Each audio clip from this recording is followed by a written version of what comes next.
Apa peran militer bagi negara Indonesia?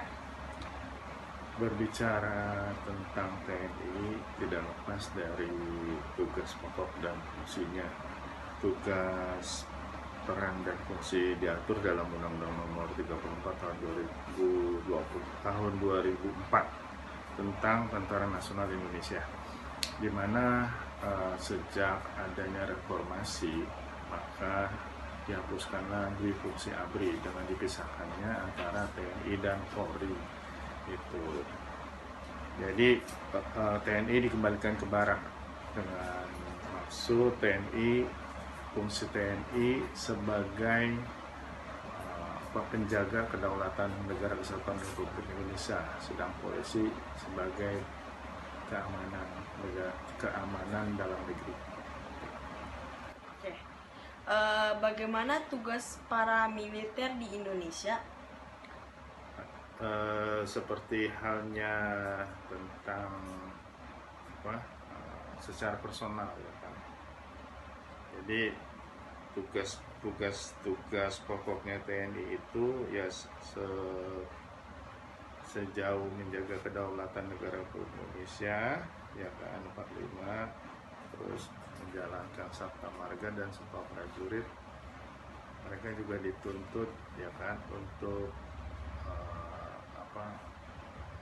bersiap dalam kondisi apapun jika terjadi ancaman yang mengancam negara kesatuan Republik Indonesia.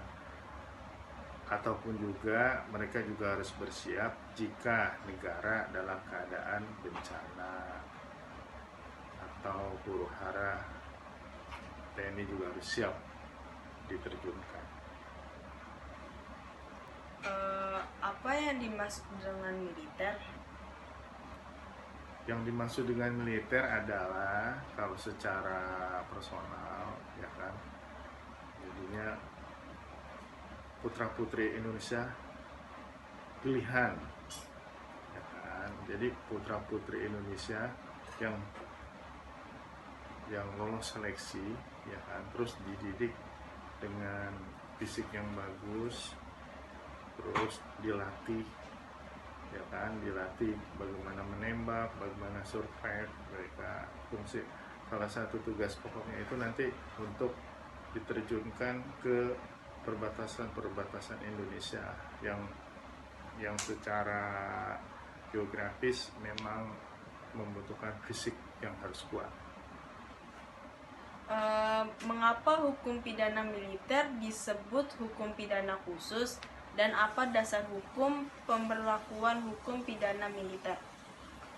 Jadi kalau dilihat dari supremasi hukum tertinggi gitu kan, atau lembaganya di lembaga peradilan tertinggi atau Mahkamah Agung, di sana tuh diatur selain kamar yang selain ada kamar pidana, ada kamar perdata, ada kamar agama, dan salah satunya itu juga ada kamar militer gitu. Jadi hukum buat pelanggar yang berstatus militer atau menyandang ini militer ya kan, di dalam melekati dalam tubuhnya militer, maka jika mereka melakukan pidana, hukum yang diterapkan adalah bukan hukum pidana umum biasa, tapi yang akan diterapkan adalah hukum militer gitu. Oke, terima kasih Coba lihat dulu. Bapak.